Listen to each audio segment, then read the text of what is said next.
All right, great competition today. A lot of good situational football. We started off tackle. At the beginning, guys were able to stay relatively healthy, which is always good, but you got to get that physical contact to be able to play ball. Really did a good job early with the offense, moving the ball down the field and trying to punch being able to punch it in and get some early scores. And then kind of came back with the defense and third down and some of the situational football at the end. Different from last scrimmage, we actually had more takeaways in this scrimmage.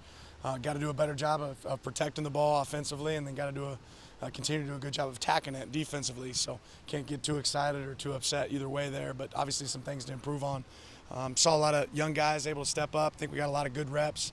One of probably our higher rep count scrimmages, but good for us to be able to see a lot of guys play. Do you care to share who produced some of those takeaways? No.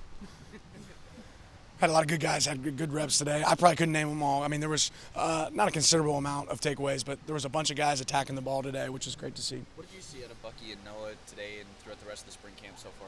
Yeah, I just think it's always fun for running backs, especially when it becomes tackle, right? Because you're not going down on a thud anymore, right? And they're able to break some tackles, create some positive plays. The other thing that we've been able to do with those guys is move them in and out of the backfield a little bit. They both catch the ball well, but seeing them line up in different positions and execute is good to see.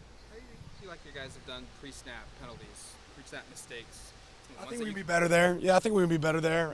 Good at times, poor at times, right? It's when you try to have variations and change the way you do things, that's when you see probably more of those penalties show up offensively and defensively.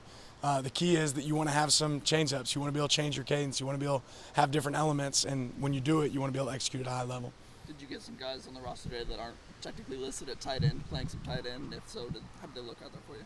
Yeah, I had to go watch the film, but yeah, we had a couple guys playing at different spots. Would the high rep count indicate you were pleased with the tempo you saw today? It probably just indicates that there weren't as many stops on third down, right? I thought that we had some sustained drives, and that allowed. I wanted to let the series play out, so we had a little bit higher rep count a couple times with the offense moving the ball early. A couple of new receivers having come in this offseason, Dan. Just how do you see that dynamic kind of working with Bo and working with both, Trayshawn and Tez, in particular with the first team offense, just how that's kind of coming together in these scrimmage settings? Yeah, I mean, I think each day those newcomers are getting better and better. Trayshawn made some great catches today. He's proven to do a good job of attacking the ball and playing strong at the point of attack. And Tez continues to show up. His speed continues to show up. Certainly we've got a dynamic room right now there with what we think we have coming in and with the combination of the guys that are here. What are some of the situational spots you want the offense working on besides third down maybe, but any other situational spots you've been working on with the offense specifically this week? Yeah, so like this week we worked some 4-minute, 2-minute scenarios, right? So you got the lead, you want to maintain the lead, you got to get a first down, right? We worked some end-of-game scenarios today where you don't have timeouts, you got to go score a touchdown. So just continue to work through red area, whatever that might be, but we want to give a lot of variety and try to make sure we are able to attack those situations.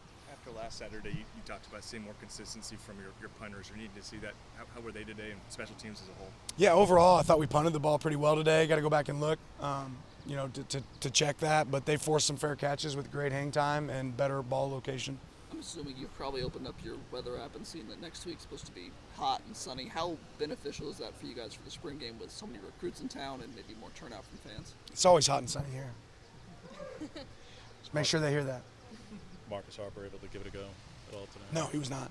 And we're going to be precautionary with Marcus and not put him back out there in the fire. Last year had a great turnout for the spring game, and I know we've seen some other spring games that have already happened with not great attendance, but what would you say to the fans, and how much would it mean to you and the team and all the hard work they put in this offseason to see Autzen Stadium full next Saturday? No, I think that's what makes Oregon great, right? Our fans have phenomenal fan support. I'm certainly counting on our fans being here. Turned out it's a great day, not just for football. There's a lot of events around the day, other sporting events. I don't know, we'll have bounce houses, military appreciation, along with other games that are existing. So spring game at Oregon is supposed to be different than everybody else on this side of the world. And our fans have always done a great job of that and need them to continue to do that and Phil Autzen. Last week you mentioned you wanted to maybe play a game against yourself because of the depth. Do you feel like you figured out the format of next Saturday, what will be true traditional game, team versus team, or kind of different ways that we've seen done, different ways we've seen spring games? We're going to try to play a game. We're going to try to play as close as we can to a game. I think it's always the fine line of trying to protect your team and make sure you're being smart and safe, but also create that game environment. And for us, we're going to have a packed stadium. That's the plan. And we want to be able to create that game environment and let guys go compete. Dante Manning had played quite a bit last season, closed off in the Holiday Bowl Gonzo out. Just it's a little bit different psychologically when there's guys around you, that high-end competition versus being at the top of the depth chart or on paper. What has he done? How has he approached it any differently, if at all, this spring? Just getting more reps and Yeah, just that. I mean, everyone gets better with reps. I mean, Dante had a big play today where he's able to take away the ball. So you asked him about who got a takeaway. Dante's one of those guys. But he comes with the right approach every day, has great energy and enthusiasm, and was able to attack it. Some of the guys haven't played in the Oregon spring game before. Like, what's the chatter been like? What's the excitement level? Like, you heard things of them just talking about how excited they are to play? No, we're not there yet, right? We still got 2 more practices, Tuesday and Thursday, before we get the spring game. Our focus is one day at a time. So today was about today. Maybe if they talk about it in their dorm rooms, but they don't spend a lot of time talking about it around us. I know you only have 2 practices left before the spring game, but in those 2 practices this week, what is really going to be your focus, maybe on the offensive side and the defensive side, to really showcase the best Oregon football team next Saturday? Yeah, our approach isn't really about next Saturday. It's going to be about Tuesday first. How can we get better on Tuesday? And you don't get enough of these days, so we want to utilize every one of them, every minute that we have to improve it as a team. Continue to become better tacklers, better blockers, better at catching it, right? Better at knocking the ball down. So better at throwing, timing. There's so many things that you just don't get enough opportunities to do, and spring ball is critical for that.